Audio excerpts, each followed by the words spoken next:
Compounds and bonding के chapter में we started with I believe ionic compounds first. वैसे तो हमने कंपाउंड का मतलब क्या है, बॉन्डिंग का मतलब क्या है उसको एक्सप्लेन किया, लेकिन असल में मैंने आपको पहले आयनिक कंपाउंड या आयनिक बॉन्डिंग से बात स्टार्ट कराई।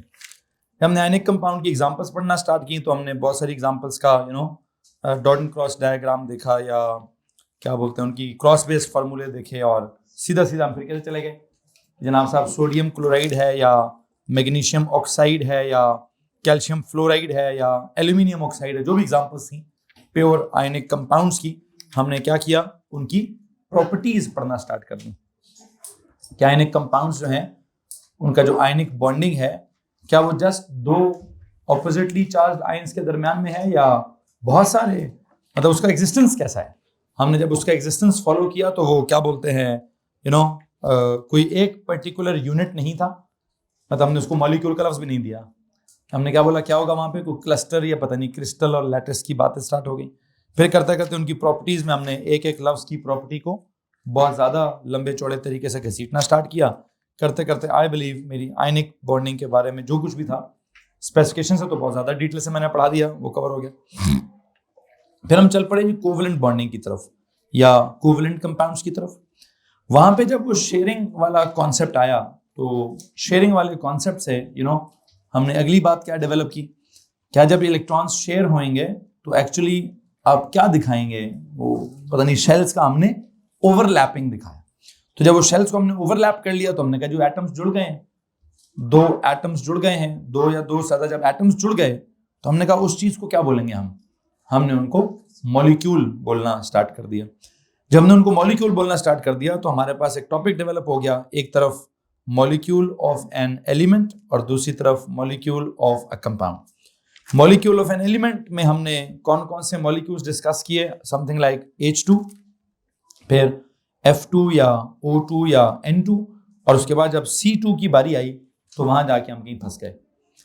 और C2 में जब हम फंसे हैं तो बजाय इसके कि मैं C2 का जो एलिमेंट ही समझाता, मैंने कहा जी उसके एलिमेंट को छोड़ो, पहले क्या करो, क्योंकि साथ साथ हमारे कंपाउंड चल रहे थे HCl, HF, H2O, NH3, तो उसके सामने वहां इधर से जब C2 आया तो सामने वाली जगह पर CH4 आ चुका था। तो जब एक दफा CH4 आ गया तो मैंने कहा जनाब साहब पहले जरा कार्बन के एलिमेंट को या कार्बन का एलिमेंटल जो स्ट्रक्चर है उसको थोड़ी देर के लिए इग्नोर करो, और ज्यादा हमने किसको फॉलो करने की कोशिश कर ली, हमने कहा जनाब साहब हम किसको फॉलो करेंगे, हम तो मॉलिक्यूल्स ऑफ कंपाउंड्स पढ़ना स्टार्ट हो गए। बेसिकली मेरा चैप्टर भी कंपाउंड्स है, मैं भी एलिमेंट्स मेरा चैप्टर नहीं है। और अगर मुझे एलिमेंट्स पढ़ाने हैं और नॉन मेटेलिक एलिमेंट्स पढ़ाने हैं तो फिर मैंने बहुत सारे नहीं पढ़ाए अभी। मैंने तो अभी आपको सिर्फ फ्लोरीन पढ़ाया होगा, या चलो फ्लोरीन अगर F2 है तो बिल्कुल वैसा ही क्लोरीन Cl2 भी होगा, बिल्कुल वैसा ही ब्रोमीन Br2 भी होगा, बिल्कुल वैसा ही आयोडीन I2 भी होगा। लेकिन ग्रुप 7 में तो मैं कह सकता हूँ, 7 या 17 में शायद मैं कह सकता हूँ कि जैसा फ्लोरीन है वैसा ही क्लोरीन है, वैसा ही ब्रोमीन है, वैसा ही आयोडीन है। लेकिन जब ऑक्सीजन की बारी है, ग्रुप 6 या 16 में जो सबसे टॉप पे ऑक्सीजन है वो अगर O2 है तो क्या उसके नीचे कौन है, वैसे ऑक्सीजन के नीचे कौन है, क्या सल्फर भी H2 है? इसके बारे में मैंने कोई बात भी नहीं की है, वैसे मैं पूछ लेता हूँ एनीवन, सर वो तो सल्फर को तो हमने S8 सुना है कहीं, अच्छा उसको S8 सुना होगा। इधर जरा ग्रुप 5 में 15 में नाइट्रोजन वो N2 था, उसके नीचे कौन है, फॉस्फोरस, वो क्या है, वो तो P4 है, नहीं P5 नहीं, sp4, उसका जो मॉलिक्यूल ऑफ एलिमेंट है वो कैसा है, वो तो P4 जैसा है, अच्छा वो P4 जैसा हो गया। और जब हम उधर गए ग्रुप 4 में तो उसका तो हमें कार्बन ही समझ नहीं आया। तो बहुत सारे मॉलिक्यूल्स ऑफ एलिमेंट्स हैं जो मिसिंग हैं, मतलब ग्रुप 4 को देखेंगे तो उसका तो कार्बन ही कहीं हमें नहीं पता, ग्रुप 5 में देखेंगे तो नीचे वाला फास्फोरस नहीं पता, ग्रुप 6 में देखेंगे तो नीचे वाला सल्फर नहीं पता, बल्कि मुझे तो लगता है ग्रुप 6 का ऑक्सीजन भी सही तरह से नहीं पता। ऑक्सीजन सिर्फ O2 तो नहीं होता, तो O3 भी होता है, क्या आपको O3 का पता है, नहीं पता ना। तो मुझे लगता है मेरा वो वाला कॉलम भी अभी वैसे पेंडिंग है, कौन से वाला, वो जो आपका मॉलिक्यूल्स ऑफ एलिमेंट्स वाला कॉलम है, उसमें क्या क्या मिसिंग है, जरा उस पेज पे जाएं प्लीज।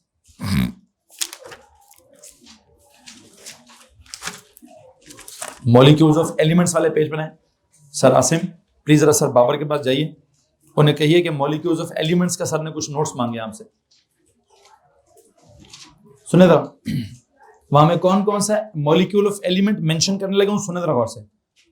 O2 मतलब डायटोमिक तो आपने कर लिया ना, एक मैंने मिसाल करानी है ट्राइएटॉमिक की, दैट इज O3। एक मैंने मिसाल करानी है टेट्राटॉमिक की, दैट इज P4। फिर मैंने एक मिसाल सीधा सीधा करानी है ऑक्टाटॉमिक की, दैट इज S8। फिर मैंने एक मिसाल करानी है 60 एटम्स वाले मॉलिक्यूल की, दैट इज C60। हाँ, उसके बाद फिर वो मैक्रो मॉलिक्यूल्स की मिसालें आ सकती हैं, सिंपल मॉलिक्यूल्स की मिसालें नहीं आएंगी। तो I think molecules of elements वाले कॉलम में जाएं और वहां कहीं पेज के हेडर पे जगह मिले, जिसकी मैंने कॉपी खोली है उसके पेज के हेडर पे तो नहीं है जगह, अगले पेज पे चले जाएं, या अगले पेज के हेडर पर या पिछले पेज के हेडर पर, किसी भी पेज के हेडर पे जाएं और वहां जाके जरा एक नोट लिख दीजिए प्लीज। क्या नोट लिखेंगे जी? molecules of elements such as O3, molecules of elements such as O3, P4, S8 and C60 are to be studied later।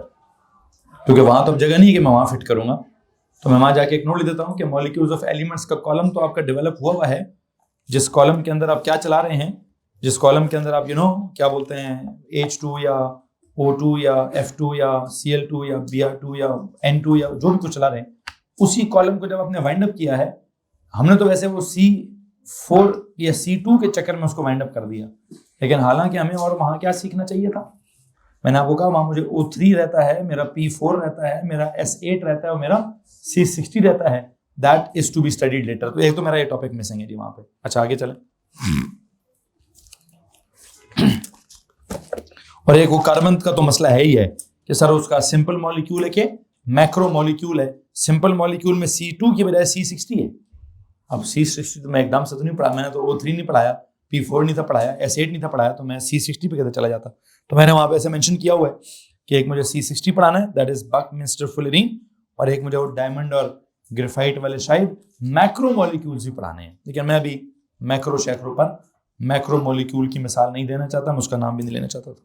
अच्छा, फिर जब हम मॉलिक्यूल्स ऑफ कंपाउंड्स की तरफ आए तो पहली मिसाल है जी HCl, फिर HF, फिर H2O, फिर H3N, फिर H4C, और फिर H4C वालों को हमने क्या करना स्टार्ट कर दिया, CH4 के सेंट्रल एटम को पहले मेंशन करना स्टार्ट कर दिया। मतलब जो एक था वो पहले आ गया, उसके इर्द गिर्द 4 हाइड्रोजन हमने लगा दिए।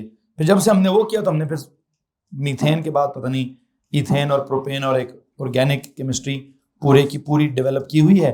और उस ऑर्गेनिक केमिस्ट्री में एक आपने वीडियो रिकॉर्डेड लेक्चर्स के थ्रू भी नोट्स बना रहे हैं, एक आपका जो पेज के ऊपर इंट्रोडक्शन था वहां से भी आपके नोट्स चल रहे हैं, और मुझे लगता है हमने एक वर्कशीट भी कर ली है अच्छी खासी टू अंडरस्टैंड कि कोवेलेंट कंपाउंड्स जो कि ऑर्गेनिक होते हैं उनको कैसे ड्रॉ करते हैं, उनको कैसे डिस्प्ले कैसे करते हैं, तो उनका स्ट्रक्चर कैसे लिखते हैं, तो उनका स्केलेटन कैसे बनाते हैं, तो उनका मॉलिक्यूलर फार्मूला क्या होता है, तो उनका जनरल फार्मूला क्या होता है, तो उनकी फैमिली क्या होती है, तो उनका फंक्शनल ग्रुप क्या होता है। अच्छा खासा I believe about all the 10 families. मैं समझता हूँ मेरा ऑर्गेनिक केमिस्ट्री का भी एक और चैप्टर कंप्लीट हो गया है। कौन से वाला? वैसे तो कहने को तो हम चैप्टर नंबर 2 पर हैं सर जी, अभी आपने एक एटम्स और एलिमेंट्स पढ़ाया है, इधर से मॉलिक्यूल्स और कंपाउंड्स पढ़ा रहे हैं, लेकिन मैं बीच बीच में बहुत सारा कुछ फिट कर गया हूँ। मोल्स भी हमने अच्छा खासा फिट कर लिए, समझे, वो भी 80 to 90% चैप्टर कंप्लीट है।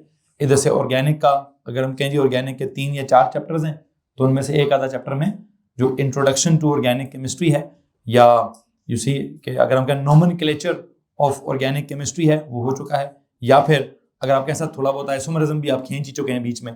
कौन सा रह गया आइसोमरिज्म? वो सिस ट्रांस, या जिसको स्टीरियो आइसोमरिज्म कहते हैं, वो अगर आप वीडियोस में से देख लेंगे तो मैं कहीं ना कहीं 1-2 दिनों में उधर भी पहुंच जाऊंगा। अच्छा, वैसे एक और मसला भी हमने किया हुआ यहाँ पे, एक्सपेंडेड ऑक्टेट वाली मिसालें भी हमने पढ़ी हुई हैं, एक्सपेंडेड ऑक्टेट की मिसालें भी हुई हुई हैं। फिर हमारी स्टेबिलिटी का जिक्र भी हुआ हुआ है, और फिर हमने कहीं ना कहीं ऑर्गेनिक का जिक्र लाया। ठीक हो गया जनाब साहब। ऑर्गेनिक के जिक्र को आपको मैंने कहा था जी कॉपी के किधर ले जाएं, इधर चिपकाने की बजाय, बल्कि ठीक है ये वाला पेज इधर चिपकाने को कहा था, और दोबारा वहाँ अलग से भी नोट्स लिखने को कहे हैं, उनका अपना एक सीक्वेंस चल रहा है। मैम वो कोई वीडियो में कोई एडिटिंग हुई है, कुछ ठीक हुआ है, था मिसिंग कुछ, वो मिसिंग था, वहां पे ऐड हो गया। बच्चों जरा प्लीज अपना पहला लेक्चर दोबारा देख लीजिएगा, वहां कुछ पहला लेक्चर मिसिंग था, वो ऐड किया गया। ओके जनाब साहब, तो हम वो कैसे शिफ्ट होके किधर निकल गए थे, हम अपनी कोवलेंट को समझते समझते ऑर्गेनिक की तरफ निकल गए, और कोई बुरा काम हमने नहीं किया, बड़ा अच्छा काम किया है। वो इतना अच्छा काम हुआ है कि मेरा वहां से एक और सेक्शन स्टार्ट हो गया है, वो आप ऑनलाइन करते रहें। जब से मैं यहाँ इसको कंप्लीट करूंगा, आप वहां से उसको कंप्लीट कर लीजिएगा, बीच में थोड़ा थोड़ा मैं उसको वर्कशीट, टेस्ट शीट, बीच में कहीं ना कहीं उसको भी गुजारा चलाता रहूंगा। अच्छा जी, सो नहीं करनी, क्यों मना किया था? एक सेकंड, एक बंदा बोले जी क्यों मना किए? राहिम, अच्छा कोई बात नहीं, अभी मतलब 3-4 दिनों के लिए मना किया है, बहुत मतलब 10 दिनों के लिए मना किया है। ठीक है जनाब साहब, मुझे स्पेसिफिकेशन दे, मैं यहाँ से क्या पूरा करना था? कोई हाइब्रिडाइजेशन का मसला था हमारा, कोई न्यू कोवलेंट कंपाउंड्स को रिलेटेड थ्योरीज हैं, उनको हमने डिस्कस करते हैं जनाब साहब। मुझे अगर आप क्या कहते हैं पूछिए, जो मैं पढ़ा चुका हूं उसमें से जरूर पूछ सकते हैं, जो नहीं पढ़ाया उसको बस किसी तरह से इग्नोर करना। ऊंचा बोलेंगे थोड़ा सा।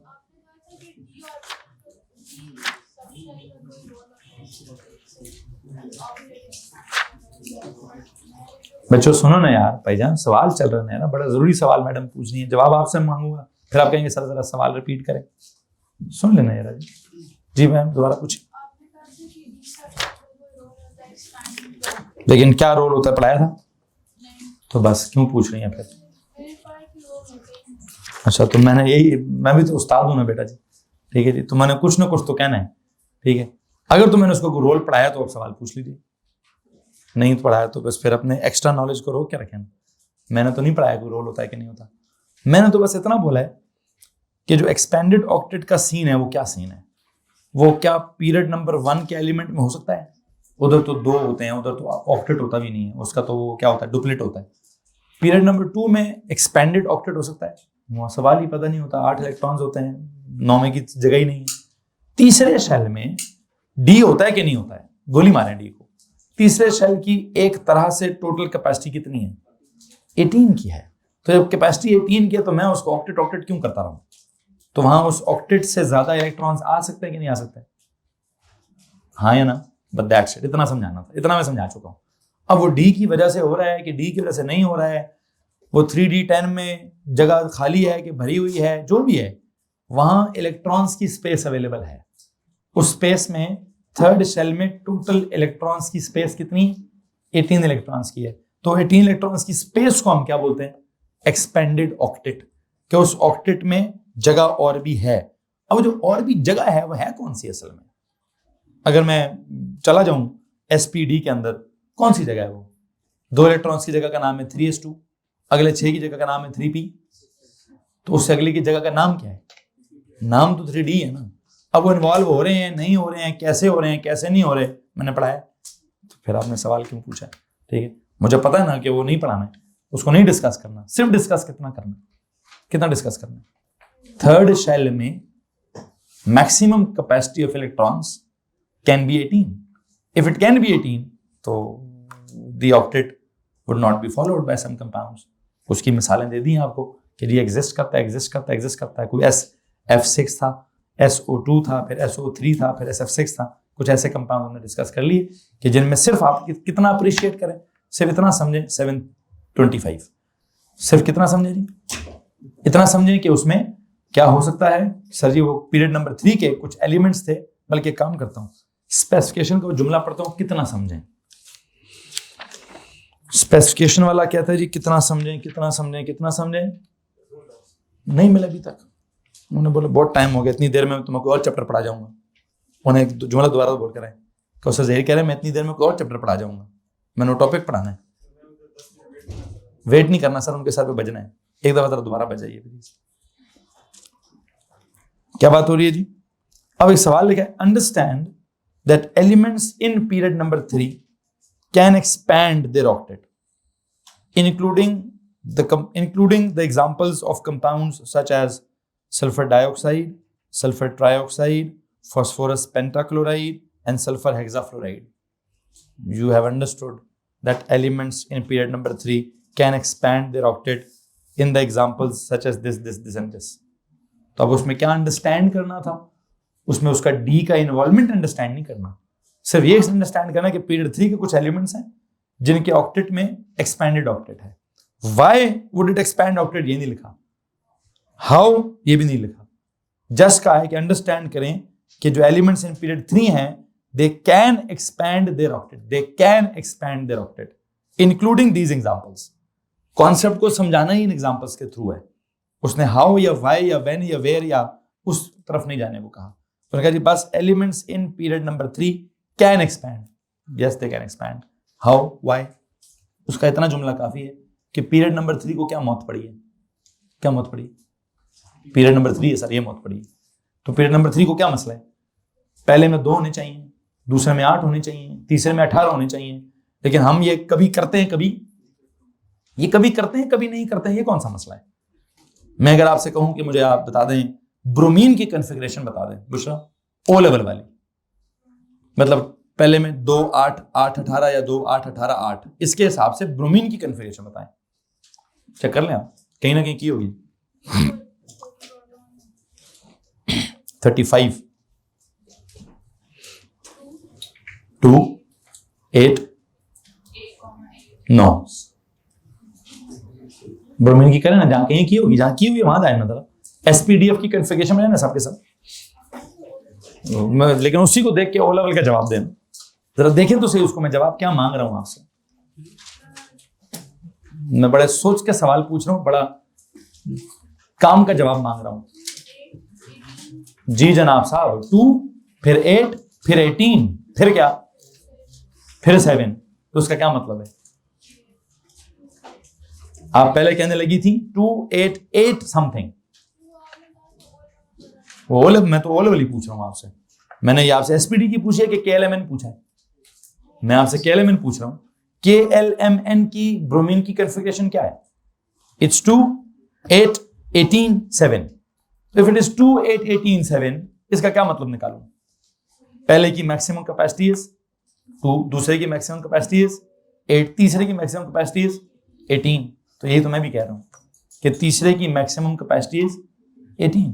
अब 18 के 18 पूरे करने हैं, या 8 भी चलेंगे, या 10 भी चलेंगे, या 12 भी चलेंगे, या 14 भी चलेंगे, या 16 भी चलेंगे, या 18 भी चलेंगे. ये मैंने आपको कहानी सुनाई हुई है पूरी. क्या उधर कोई ऐसे 8 को तो ऑक्टेट कहते हैं, या 18 को क्या कहते हैं? कुछ कहते होंगे, पता नहीं, डेक ऑक्ट डेक समथिंग कुछ ऐसा कहते होंगे. कुछ कहते हैं, मैंने लफ्ज निकाली deck for 10 and oct for 10. Deck oct या ऑक्ट डेक कुछ कह दिए मैंने. ऐसा कोई रूल पड़ा है कभी ऑक्ट डेक्ट रूल? जी कोई ऑक्ट डेक्ट रूल तो नहीं है हमारे पास. रूल है कि ऑक्टेट रूल. वो कहता है जी 8 हो जाए तो सिस्टम स्टेबल हो जाता है. ठीक है, हम 8 हो जाए तो सिस्टम स्टेबल हो जाता है. बिल्कुल सही बात है. नोबल गैसेस के पहले पे भी अप्लाई होती है बात, दूसरे पे भी अप्लाई होती है बात, तीसरे पे भी अप्लाई होती है बात, चौथे पे भी अप्लाई होती है बात, सब पे होती है. पूछें कैसे? अब यहां मैं आपसे दोबारा कॉन्फ़िगरेशन पूछूंगा. मुझे नियोन की कॉन्फ़िगरेशन बताएं. 2,8. अब ये बड़ी इंपॉर्टेंट बात है यार. नियोन की कॉन्फ़िगरेशन क्या है? आर्गोन की 2,8,8. मतलब नियोन के भी एंड पे कितने? 8. आर्गोन के भी एंड पे कितने? 8. जरा मुझे क्रिप्टॉन की बताएंगे. 2,8,18,8. 18 पीछे रह गए, एंड में फिर क्या आ गए? एंड में फिर 8 आ गए. इसका मतलब चौथे में भी चला जाए, वैलेंस में क्या हो गए? अच्छा, क्रिप्टॉन के नीचे जीनॉन, उसका बताएं. 2,8,18,18,8. उसका फिर एंड पे 8 आ गए. उसके नीचे क्या? नीचे क्या है? रेडॉन या जो भी होगा. 2,8,18,18,32,8. इसका मतलब 8 का है कुछ चक्कर. नोबल गैसेस के सब में एक चक्कर है. क्या? जो मर्जी कर ले सर जी, वो आप एसपीडीएफ लगा ले, जो मर्जी कर ले, एंड पे क्या होगा? उसके एंड पे 8 आएगा. तो इसलिए एक रूल है ऑक्टेट रूल, कि जिसने उस जैसा बनना है वो क्या बन जाए? वो ऑक्टेट कंप्लीट कर ले. क्या कर ले? ये हमारा बचपन से कहानी चले, जिसने उस जैसा बनना है वो अपना ऑक्टेट कंप्लीट कर ले. लेकिन अब जरूरी कि सिर्फ ऑक्टेट ही कंप्लीट करना है? जरूरी कि सिर्फ उन्हीं जैसा बनना है? मतलब उन्हीं जैसा बन के तो लाजमी तो नहीं कि वही स्टेबल है. स्टेबिलिटी का तो हमारा एक डिफरेंट असूल आ गया है. हमने एक नया असूल स्टेबिलिटी भी लिखवाया आपको. कौन सा? ओ लेवल्स के जितने कंपाउंड्स हैं उनकी सबकी स्टेबिलिटी अचीव होती है by attaining the no configuration of the nearest noble gas. But a level में देर आर कुछ कंपाउंड, वो कहते हैं भाई ये क्या बात हुई, उन्हीं जैसा बनेंगे, स्टेबल होंगे। स्टेबिलिटी का मतलब ये तो नहीं कि उन जैसा बनना है, वो कहते हैं स्टेबिलिटी का तो मतलब है अपनी एनर्जी को निकालना है, अपनी एनर्जी को कंज्यूम करना है, अपनी एनर्जी को डिसिपेट करना है, अपनी एनर्जी को इन्वेस्ट करना है। तो क्या कहते हैं, जितने दिल करें, जितने पॉसिबल हैं बॉन्ड्स बनाते नहीं अपने बॉन्ड्स। अब जितने पॉसिबल हैं बॉन्ड्स, जितने ज्यादा बॉन्ड्स बनेंगे उतनी ज्यादा एनर्जी क्या होगी, रिलीज होगी। कहते हैं जितनी एनर्जी रिलीज होगी हम उतना स्टेबल होंगे। लेकिन अब उसके लिए भी कोई ना कोई लिमिट है। क्या लिमिट है? वो कहते हैं जी एक काम है ऑक्टेट, उसके हिसाब से चलो। हाँ बहुत हुआ तो क्या करना है, 18 के हिसाब से चले जाना। But for what only? For period number 3 only. अच्छा इसी तरह अगर मैं करते करते कि पीरियड 5 पढ़ा रहा होता, अगर मैं क्या पढ़ा रहा होता, शायद मैं वहां क्या था, उसके तो 32 कैपेसिटी है। कितनी कैपेसिटी है? तो मैं क्या ये कहूंगा कि वहां 16 बॉन्ड्स बनेंगे? हाँ कहूंगा, मुझे तो कोई नहीं रोकेगा। हम बोलेंगे ये कॉन्सेप्ट है, 32 इलेक्ट्रॉन्स की कैपेसिटी है तो बनाएं, 32 इलेक्ट्रॉन्स लेकर आए कहीं से भी। अब वो कहाँ लाएं, क्या लाएं, कौन सा कंपाउंड है, कौन सी एग्जांपल है, आई एम सॉरी, मेरा सिलेबस नहीं है, मेरा स्कोप नहीं है। मेरा स्कोप जितना है मैं उतनी बात ही करूंगा, ठीक है। तो हमारे कॉन्सेप्ट में असल में ना, मैं इसको ये तो नहीं कहूंगा कि कॉन्ट्राडिक्ट कर रहे हैं दो रूल्स, मैं ये जरूर कहूंगा दोनों रूल्स को समझना है। अभी हमने नोबल गैस की कॉन्फ़िगरेशन वाला रूल भी एक दुनिया में मौजूद है जिसको प्योरली कहते हैं ऑक्टेट रूल। हर एलिमेंट को फॉलो, चाहे पीरियड नंबर 1 है, चाहे पीरियड नंबर 5 है, चाहे पीरियड नंबर 10 है। वैसे 10 तो नहीं होता, पीरियड नंबर 7 ही होता है। जो भी है ऑक्टेट रूल को फॉलो करेगा ही करेगा। ये हमारा जनरल एक रूल आ गया, क्योंकि उसकी नियरेस्ट नोबल गैस के वैलेंस में कितने होंगे, 8 होंगे। अब वो 2,8 वाले 8 हो, 2,8,8 वाले 8 हो, 2,8,18,8 ये वाले 8 हो, ये 2,8,18,18,8 ये वाले 8 हो, ये 2,8,18,18,32,8। मैंने जे 1 बाय 1 नियॉन, आर्गोन, जीनॉन, मतलब क्या होता है neon, argon, krypton, xenon, radon, इनकी क्या कर दी है, इनकी मैंने कॉन्फ़िगरेशन बोली है। तो ये एक असूल एग्जिस्ट करता है, बचपन से पढ़ते हैं, बिल्कुल सही है, मुझे कोई प्रॉब्लम नहीं है इस असूल से। अब मेरा मसला क्या हो गया है? अब मेरा मसला ये हो गया है कि अगर मैं पीरियड नंबर 3 को देखता हूं, पीरियड 1 तक तो ऑक्टेट भी नहीं होता, डुप्लेट रूल होता है। पीरियड 2 पर जाकर ऑक्टेट रूल आता है, वो बिल्कुल 100% फिट बैठता है वहां पे, जितने हमने कंपाउंड्स पढ़े। पीरियड नंबर 3 पे जब हम जाते हैं तो वहां पे भी majority of the compounds they follow क्या, they follow octet rule, I have no issues. But there are some compounds who would say कि यार देखो पहले में 2 हैं, ठीक है, दूसरे में 8 हैं, ठीक है, ये तीसरे में 18 भी तो हो सकते हैं, ठीक है। बहुत सारे लोगों के तीसरे में 18 में भी है। अच्छा कहते जब तीसरे में 18 भी है तो क्या करूं, क्या करूं? वो कहता है भाईजान अगर तीसरे में 18 भी हैं तो एक काम कर सकते हैं, हम ना ऑक्टेट से ज्यादा भी बॉन्ड्स बना सकते हैं, मतलब हम 8 से ज्यादा इलेक्ट्रॉन्स भी ला सकते हैं। अब वो 8 से ज्यादा इलेक्ट्रॉन्स लाने के लिए जो आपका सवाल है ना, 3D इन्वॉल्व हुआ है, क्या पता मैं कहूँ 4S इन्वॉल्व हुआ है, ठीक है। जो भी हो, कल मेहरबानी करना कुछ और मैं सवाल पूछ लेना, ठीक है, कि सर आपने कहा था 4S भी इन्वॉल्व हो सकता है, ठीक है, तो वो इन्वॉल्व हो गए तो फिर तो 20 इलेक्ट्रॉन हो जाएंगे। हाँ जनाब 20 हो जाएंगे, ठीक है। अब इतना आगे तो मैं नहीं जा सकता, बस मैं एक आइडिया है, वो वेग सी कहानी समझ आ गई है। क्या कहानी समझ आ गई है कि सर तीसरे वाले में there is a possibility of more than 8 electrons. If there is a possibility of more than electrons, so is there any compound that exist with more than 8 electrons in the valence shell? Yes, there are 3-4 compounds which exist with kya more than 8 electrons in their valence shell. Which one are these? Number 1 SO2, SO3, PCl5, SF6 and that's it. बस हमने एक अपने octet rule को थोड़ा सा धचका दिया, धचका देकर 4 examples पढ़ी, अब निकल आते हैं उसमें से। रूल अभी भी कौन सा है? ऑक्टेट रूल ही है। रूल अभी भी क्या है? मैंने उसको खत्म नहीं किया, मैंने उसको चैलेंज भी नहीं किया, मैंने बस 3-4 सिचुएशन में कहा यार देखो उधर ये हो रहा था। और वो एक्सेप्शन, किस एक्सेप्शन की एक रीजन निकाल ली कि एक्सेप्शन पीरियड 2 के साथ नहीं हो सकती। एक्सेप्शन हो भी रही है तो किसके साथ हो रही है? पीरियड 3 के साथ हो रही है। तो जब पीरियड 3 के साथ कुछ तो एक्स्ट्रा होगा, जिस वजह से उसने इतनी एक्सेप्शनल बिहेवियर तैयार कर लिया। क्या है उसके पास एक्स्ट्रा? थर्ड शेल है उसके पास, और थर्ड शेल की कैपेसिटी पता नहीं सर, कभी 8 होती है, कभी 18 होती है। दिमाग इसने खराब किया हुआ है कि कब आप कहते हैं 8 होते हैं, कब आप कहते हैं 18 होते हैं। आप जब क्या कहते हैं, आर्गोन की कॉन्फ़िगरेशन करते हैं तो यू वुड से 288, आप कहेंगे थर्ड खत्म, क्या कहेंगे थर्ड, आ जाए सर प्लीज। 288 के बाद आप क्या कहेंगे, आर्गोन की कॉन्फ़िगरेशन क्या है 2,8,8, और आप कहेंगे सर जब थर्ड में 8 आए हैं थर्ड शेल खत्म हो गया। लेकिन जब आप नीचे क्रिप्टॉन की कॉन्फ़िगरेशन करेंगे आप कहेंगे 2,8,18,8, ये क्या बात करती सर आपने। अब आपने कहा जी थर्ड में कितने 18 होंगे तो वो खत्म होगा, ठीक है, तो ये मेरी माजरत है भाई, मेरी तरफ से हाथ बंदे हो, मैं नहीं कह रहा हूं, वो आपका कॉन्फ़िगरेशन का सीन चल रहा है, school school public school public school, ये स्कूलों का निजाम है जो ऐसा चल रहा है कि जी पहले स्कूल स्कूल होगा, फिर पब्लिक स्कूल होगा, फिर डिविजनल पब्लिक स्कूल होगा, फिर फेडरल डिविजनल पब्लिक स्कूल होगा। तो बस उसमें क्या होगा, इसमें इतना रफड़ होगा कि इस वक्त सिर्फ इतना समझेंगे कि सर जी फिल करने का ऑर्डर क्या था, फिर समझेंगे उसको इंसान के बच्चों की तरह लिखने का ऑर्डर क्या था, ठीक है, फिर कुछ हुआ तो क्या समझेंगे सर वो लूज शेयर करने का ऑर्डर क्या होगा, वैसे लूज गेन करने का ऑर्डर हमने सीख लिया था, शेयर करने का ऑर्डर क्या होगा, अभी तक ये वाली बात मुकम्मल नहीं हुई कि शेयर करने का ऑर्डर क्या होगा।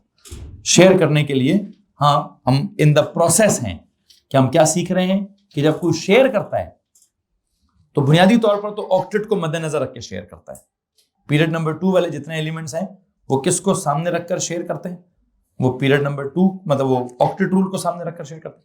पीरियड नंबर 3 वाले भी जनरली क्या करते हैं, जनरली वो भी ऑक्टेट रूल को ही फॉलो कर कर इलेक्ट्रॉन शेयर करते हैं, लेकिन उनमें कुछ एग्जांपल्स हैं जो क्या करती हैं, जो ऑक्टेट रूल से को एक्सपैंड करके मतलब ऑक्टेट से ज्यादा इलेक्ट्रॉन्स को इन्वॉल्व करके शेयर करती हैं। अब अगर मुझे इस वक्त भी अभी भी अगर आपको इतने, हालांकि मैं जाना नहीं चाह रहा उस डेप्थ में, अगर उस डेप्थ में जाना है कहता भैया इसकी डेप्थ में बाद में जाना है पहले किसकी डेप्थ में जाना है, ये तो बहुत आगे की बात है कि किसने किसके साथ शेयरिंग की है, 3D इन्वॉल्व हुआ है कि नहीं हुआ। कहता भाई आपको हाइड्रोजन का मॉलिक्यूल भी सही तरह नहीं समझ आई भी, आप जो मुझसे SF6 या PCl5 पूछ रही हैं कि जिसका जवाब है कि सर जी 3D कैसे इन्वॉल्व होता है, तो मेरा सवाल यह है कि हाइड्रोजन के मॉलिक्यूल में ये S1s और 1s कैसे इन्वॉल्व होता है, ये समझना है सबसे पहले। फिर इसके बाद समझेंगे कि फ्लोरीन के केस में कौन सा P किस P के साथ कैसे इन्वॉल्व, 2P और 2P कैसे इन्वॉल्व होता है। फिर समझेंगे ऑक्सीजन के केस में P कैसे इन्वॉल्व होते हैं, वो भी सेकंड वाले हैं।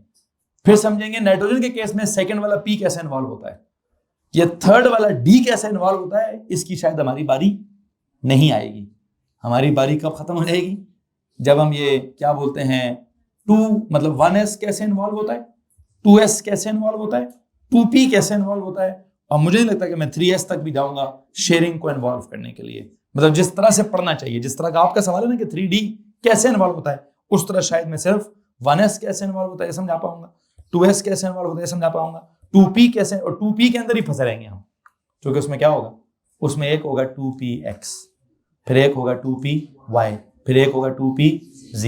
वहां एक ऐसा फटा है कि हमें फंसा ही लेगा उधर, कहेगा भाई इसी को समझ लो तो बहुत बड़ा काम है, यहां से आगे हम नहीं जा पाएंगे। तो बहरहाल देखेंगे जाके आगे, तो मैं जाऊंगा कहीं ना कहीं, लेकिन अभी मैं क्या पढ़ाना चाहता हूं, अभी आपके नॉर्मल नोट्स में 2 एग्जाम्पल्स में और करवाना चाहता हूं, बल्कि आई थिंक एक एग्जाम्पल अभी फिलहाल कराऊंगा। वो कहता है, दिखाएं जी कॉपी, आखिरी लाइन क्या लिखी हुई है नॉर्मल नोट्स की। नॉर्मल में हमने आखिरी लाइन कहीं क्या कहते हैं कॉन्सेप्ट ऑफ स्टेबिलिटी लिखा हुआ है फॉर O लेवल अप्रोच और S लेवल अप्रोच, ठीक है जी।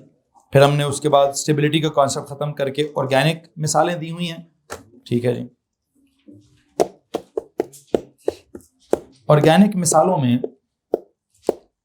आपने कल कौन मतलब ऑर्गेनिक में क्या क्या हो गया है, अल्केन हो गया है, अल्कीन हो गया है, हेलो अल्केन हो गया है, एल्कानॉल हो गया है, एल्कानोइक एसिड हो गया है, अल्काइल अल्कानोएट हो गया है, एल्कानल हो गया है, एल्कानोन हो गया है, और एंड पे कुछ 2 और भी थे, कौन से, अल्काइल अमाइन और अल्केन नाइट्राइल, मतलब उनके नाम ऐसे हैं, एक का नाम है अल्काइल अमाइन और उसका नाम है अल्केन नाइट्राइल। ये जो अल्काइल अमाइन था और अल्केन नाइट्राइल था, इन 2 की क्या कहानी है, इन दोनों में खास चीज क्या है। अल्काइल अमाइन में अमाइनो ग्रुप है NH2 और क्या बोलते हैं अल्केन नाइट्राइल में सायनो ग्रुप है CN। ओके, CN की बात बाद में करूंगा।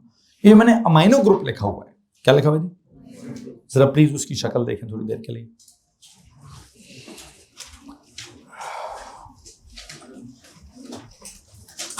मुझे ना आपको यहां पे amino group, ammonia compound and ammonium radical इस कटे में फंसाना है।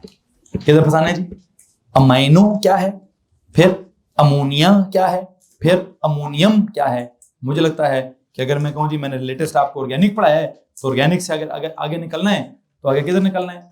अमाइनो क्या है, अमोनिया क्या है, अमोनियम क्या है, इस बारे में आपसे बात करनी है। और इससे पहले कि मैं बात करूं, मैं ये सवाल आपसे पूछना चाहूंगा, anyone please explain what's the difference between amino, ammonia, ammonium? Anyone जी? Number of hydrogen. Number of hydrogens का प्लीज इलैबोरेट। अमाइनो में NH2 होता है, अमाइनो में NH2 होता है, अमोनिया में NH3 होता है, अमोनियम के अंदर NH4 होता है। ओके चलो, एक तो फर्क आ गया कि अमाइनो में N के साथ 2 हाइड्रोजन लगे हैं, अमोनिया में N के साथ 3 हाइड्रोजन लगे हैं, और अमोनियम में N के साथ 4 हाइड्रोजन। मान ली बात, ये तो बहुत ऑर्डिनरी है, थोड़ा आगे जाएंगे। Anyone else please? जी राय। अमोनियम एक रेडिकल है। अमोनिया क्या है? अमोनिया एक कंपाउंड है। अमाइनो क्या है? वो एक ग्रुप है, मतलब वो भी कंपाउंड नहीं है। ठीक है, इन तीनों में से कंपाउंड कौन है? अमोनिया कंपाउंड, पूरा पूरा फुल फ्लेज कंपाउंड है वो। अमाइनो एक कोवेलेंट ग्रुप है। क्या है? मतलब जिसने एंड बेस किसी के साथ सिंगल बॉन्ड बनाना है। अमोनियम क्या चीज है? वो एक क्या कहते हैं, कोवेलेंट ग्रुप नहीं है, वो एक रेडिकल है जिसके ऊपर ओवरऑल कोई चार्ज आया हुआ है। ठीक हो गया जनाब साहब? तो आई थिंक अमोनिया की बॉन्डिंग आपने पिछले 2-3-4 पेजेस पीछे देखी होगी, और जो 2-3-4 पेजेस पीछे देखी हुई है, क्या लिखा हुआ है अमोनिया के बारे में? एन के साथ कितने हाइड्रोजन है? एक आपने इधर हाइड्रोजन बनाया, एक आपने इधर हाइड्रोजन बनाया, एक आपने नीचे हाइड्रोजन बनाया, और ऊपर क्या बनाया है? कोई लोन पेयर बनाया होगा। अमोनिया की बात कर रहा हूं, आपने 3-4 पेजेस पीछे जहां मॉलिक्यूल्स ऑफ क्या एलिमेंट्स और मॉलिक्यूल्स ऑफ कंपाउंड्स का कॉलम है, वहां मॉलिक्यूल्स ऑफ कंपाउंड्स में तीसरी मिसाल ही किसकी है?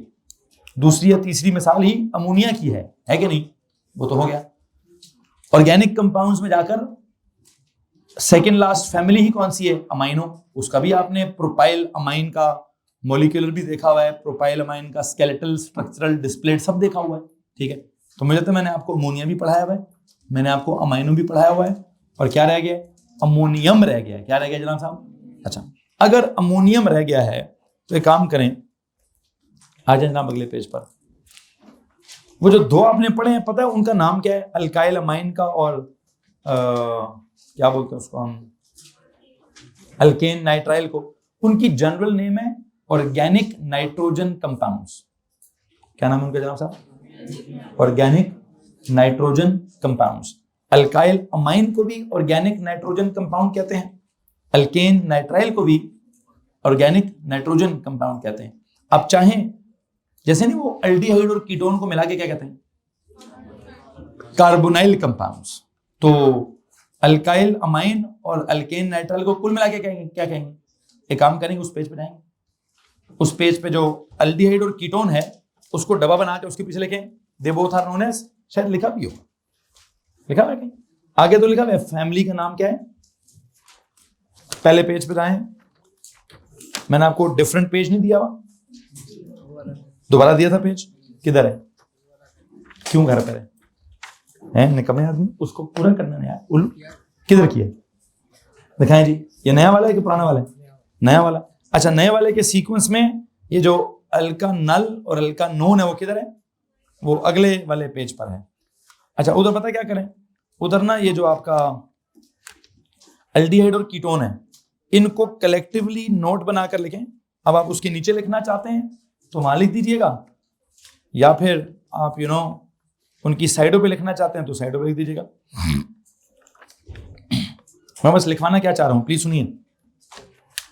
अल्डिहाइड और कीटोन को सर्कल बना लें। आप उस टेबल के नीचे लिखेंगे कि साइड पे लिखेंगे? साइड पे लिखेंगे। साइड पे लिखिए they are collectively known as carbonyl compounds. Aldehyde और कीटोन को सर्कल बनाकर या उनकी लेफ्ट साइड पे क्या लिखें? दे आर नोन एज कैसे बोल रहा हूं? आपके पास कहीं पर ये यूं करके एल्डिहाइड लिखा होगा, यूं करके कहीं कीटोन लिखा होगा, ये क्या लिख दीजिए, they are collectively known as what? Carbonyl compounds. फिर यहां पे क्या लिखा है? अमाइंस, और ऊपर लिखा है नीचे लिखा है? अमाइंस नाइट्राइल्स ऊपर लिखे हुए हैं, ठीक है जी। इनके साथ क्या लिखें? इनके लिखे they are collectively known as क्या? Organic nitrogen compounds. They are collectively known as organic nitrogen compounds. Okay जी।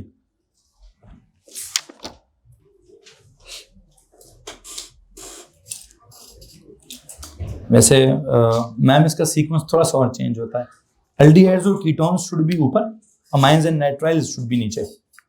उनको कह दीजिएगा कि इसका सीक्वेंस में 7वें 8वें पे एल्डिहाइड और कीटोन करें और 9वें 10वें पे अमाइंस और नाइट्राइल्स करें, उनको बिल्कुल नीचे कर दूँ। आखिरी फैमिलीज हैं, मतलब उनका नॉमेनक्लेचर भी मैं सबसेंड पे पढ़ाता हूँ, उनके रिएक्शंस भी मैं सबसेंड पे पढ़ाता होता हूँ, तो उनको एज अ फैमिली भी 9वीं 10वीं कर दें। अच्छा, अभी भी ये जो आप जिनको मैंने ऑर्गेनिक नाइट्रोजन कंपाउंड्स बोल दिया है, इन ऑर्गेनिक नाइट्रोजन कंपाउंड्स में हमारे सामने सबसे पहला जिक्र किसका है जी? अल्काइल अमाइंस का। ये जो अल्काइल अमाइंस में there is this amino group, then there is ammonia as a compound, then there is क्या? Ammonium as a radical. तो एक काम करें, नॉर्मल नोट्स में आए और वहां जाके लिखें जी, अब मैं ऑर्गेनिक नाइट्रोजन कंपाउंड तो नहीं लिखूंगा, मैं क्या लिखूं? शो एन अंडरस्टैंडिंग, सवाल लिखिए जी, show an understanding, normal notes में आ जाए, जहां पे स्टेबिलिटी की बात खत्म हो रही है ना, उसके बाद एक सवाल लिखिए, show an understanding of the nitrogen containing species. Show an understanding of the nitrogen containing species. Show an understanding of the following nitrogen containing species. Show an understanding of the following nitrogen containing species. जिसके 3 छोटे छोटे मैंने columns बनाए हैं। मैंने, आप underline करेंगे इस लफ्ज को, क्या लफ्ज है जी? Nitrogen containing species. 3 इसकी मैं एग्जांपल्स समझाना चाहता हूं। 3 एग्जांपल्स में सबसे पहली जो मैं मिसाल आपको देना चाहता हूं, दैट इज अमोनिया, फिर अमाइनो, फिर अमोनियम।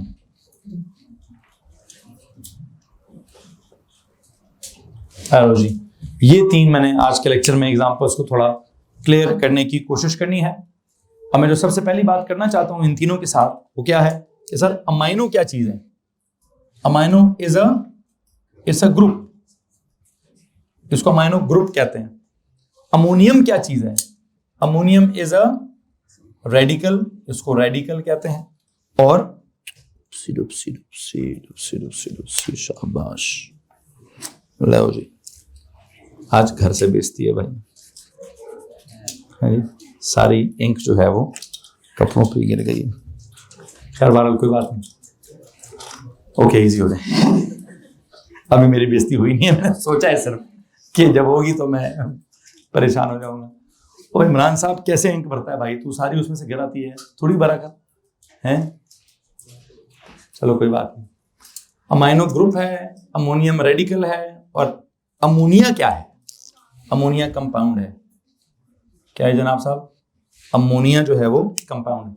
अच्छा जी, क्या करें अभी? सबसे पहले मुझे लगता है कंपाउंड समझ लेना चाहिए। क्या समझ लेना चाहिए हमें? हमें कंपाउंड समझ लेना चाहिए। ये जो अमोनिया कंपाउंड है, प्लीज बताइए इसका फॉर्मूला क्या है? NH3, बिल्कुल ठीक है। ये जो अमाइनो ग्रुप है, इसका फॉर्मूला क्या है? NH2। बस? नो, इट्स नॉट बस। NH2 डैश, डैश उधर डैश इधर, सर जिधर दिल करे डैश लगा दें, आई थिंक इधर लगा देता हूँ, N के साथ तो स्पेसिफिकली N के साथ डैश लगा दें। इसको क्या, इसको कैसे रिप्रेजेंट करूं? NH4, अब इस पे ये रेडिकल है तो इस पे चार्ज क्या है? 1 पॉजिटिव, एलोजी। ओके, अब इसको और देखते हैं जी।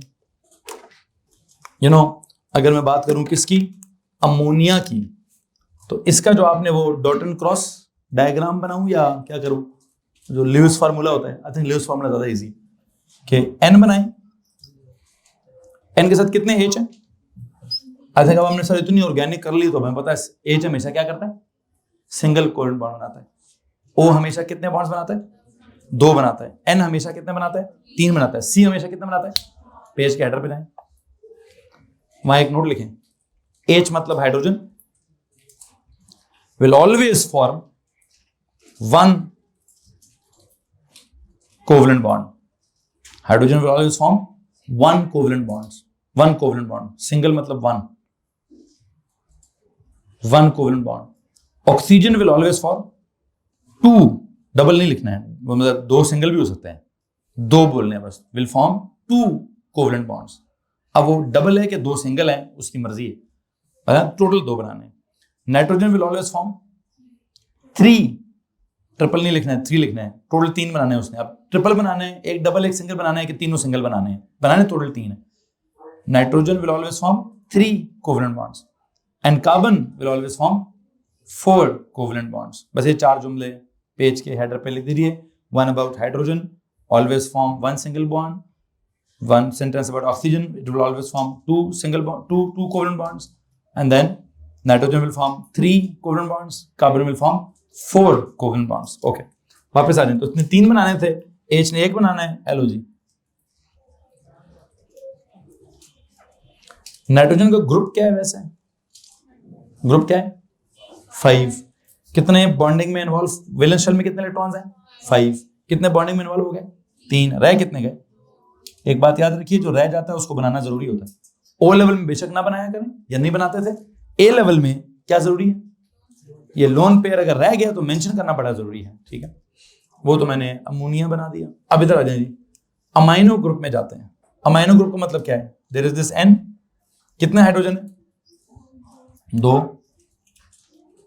तो यहां क्या है सर? यहां कोई तो होगा, कौन होगा? अगर वो R हुआ तो क्या होगा? अल्काइल अमाइन होगा। कौन होगा? वह कोई भी आके लग जाएगा, जो भी आके लग जाए, मुझे इस वक्त उसकी परवाह नहीं है। तो ये तो काफी हद तक किसकी तरह है? ये तो काफी हद तक अमोनिया ही है। अगर यहाँ H आ गया तो कौन है? ये अमोनिया है। अगर यहाँ R आ गया तो कौन है? ये अल्काइल अमाइन है। अगर यहाँ मतलब कुछ भी आ सकता है, कोई भी चीज। ज्यादा बेहतर है कि मैं यहाँ क्या बना दूं? R L O, question mark लगाएं जी। वैसे तो सर कुछ भी लगा सकते हैं, और अगर इस कुछ भी को मैं यूं कर दूं तो ये क्या हो जाएगा? आर हो जाएगा। खैर जो भी है भाई, आपकी मर्जी है बेटा जी। मेरे दिमाग में 2 बातें चल रही हैं कि कुछ भी लगा दें या आर लगा दें। आर लगा दें तो ऑर्गेनिक का रेफरेंस आ जाएगा, अल्काइल अमाइन है। ऊंचा बोलेंगे नहीं, वो क्यों ना बनाएंगे, वो लाजमी, वो लोन पेयर है, वो लाजमी बनाना है। इधर सिंगल बॉन्ड का मतलब क्या था कि इस सिंगल बॉन्ड के साथ कोई ना कोई जुड़ेगा। कौन जुड़ेगा? ये कंपाउंड नहीं है, ये ग्रुप है। खाली छोड़े भाई, कुछ भी ना करें, खाली छोड़े वहां उस जगह को, बिल्कुल खाली छोड़ें। ये सर एक कंपाउंड नहीं बनाया मैंने अभी क्या बनाइए? It's a group. इस ग्रुप के लेफ्ट साइड पर एक वैलेंसी खाली है, उस जगह पर कोई ना कोई आकर अटैच होगा। अगर कोई आकर अटैच होगा तो क्या होगा? तो इसको हम क्या बोलेंगे? तो मैं क्वेश्चन मार्क डालूंगा सर, यहाँ क्या है? यहाँ कुछ है, यहाँ कोई होगा। जो आएगा तो वो कंपाउंड बनेगा। मैं तो अभी कंपाउंड नहीं बना रहा, मैं तो अमाइनो ग्रुप बना रहा हूँ। It's just a group. खाली जगह छोड़ूंगा तो पता चलेगा इट्स नॉट अ कंपाउंड। मैंने अगर खाली जगह भर दी तो वो तो कंपाउंड बन जाएगा। फिर तो वो आप कहते हैं आर लगा दें, फिर तो अल्काइल अमाइन हो गया। मैं भी अल्काइल अमाइन समझा रहा हूँ, मैं तो बस अमाइनो ग्रुप समझा रहा हूँ कि अमाइनो ग्रुप अमाइनो एसिड्स में भी होता है कहीं, है जी। अब वहां भी क्या होता है? एसिड जो भी होता होगा उस होगा। अमाइनो क्या होगा? कहीं ना कहीं किसी कार्बन पे N के साथ 2 H लगे होंगे, NH2 होगा, ठीक है। खैर बहरहाल, लेकिन वो उसके अब NH2 किधर लगा है, किस पे लगा है, किस पे नहीं लगा, ये अलग चैप्टर्स की बात है। किसी के पास कोई सवाल है तो हाथ खड़ा कर दीजिए। खाली छोड़ना है, आर नहीं लिखना बस, या खाली छोड़ दें या क्वेश्चन मार्क डाल दो, या खाली छोड़ दो या क्वेश्चन मार्क डाल दो, आर ना लिखो यार, आर लिख दिया तो कंपाउंड जाएगा पूरे का पूरा, या खाली छोड़ें या क्या करें, अच्छा जो भी। अब आ जाए जनाब साहब अमोनियम की तरफ। ये अमोनियम की क्या कहानी है, क्या ये क्या होता है, ये क्या होता है,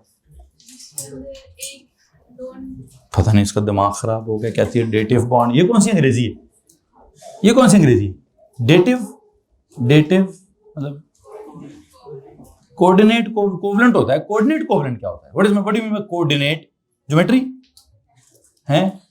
तो मैडम क्यों बता रही है, ठीक है, उसको बोले सर जी हमें क्या पता क्या होता है, हमने तो रेडिकल्स बचपन में रटे थे, मैं भी आगे से पूछ लूंगा, फिर बताओ कार्बोनेट कैसा होता है, फिर मैं कहूँगा सल्फेट दिखाओ कैसा होता है, फिर मैं कहूँगा फॉस्फेट बताओ कैसा होता है, फिर मैं कहूँगा मैंगनेट बताओ कैसा होता है, फिर मैं कहूँगा डाइक्रोमेट बताओ कैसा होता है। ढेर सारे रेडिकल्स हैं भाई, कितने रेडिकल्स हैं, थे ना बहुत सारे, क्या किया था उनके साथ पिछले साल, रटा मारा था सर जी, वो तो नाइट्रेट नाइट्रेट नहीं, वो किसमें फंसते थे, नाइट्रेट नाइट्राइट क्या होता था,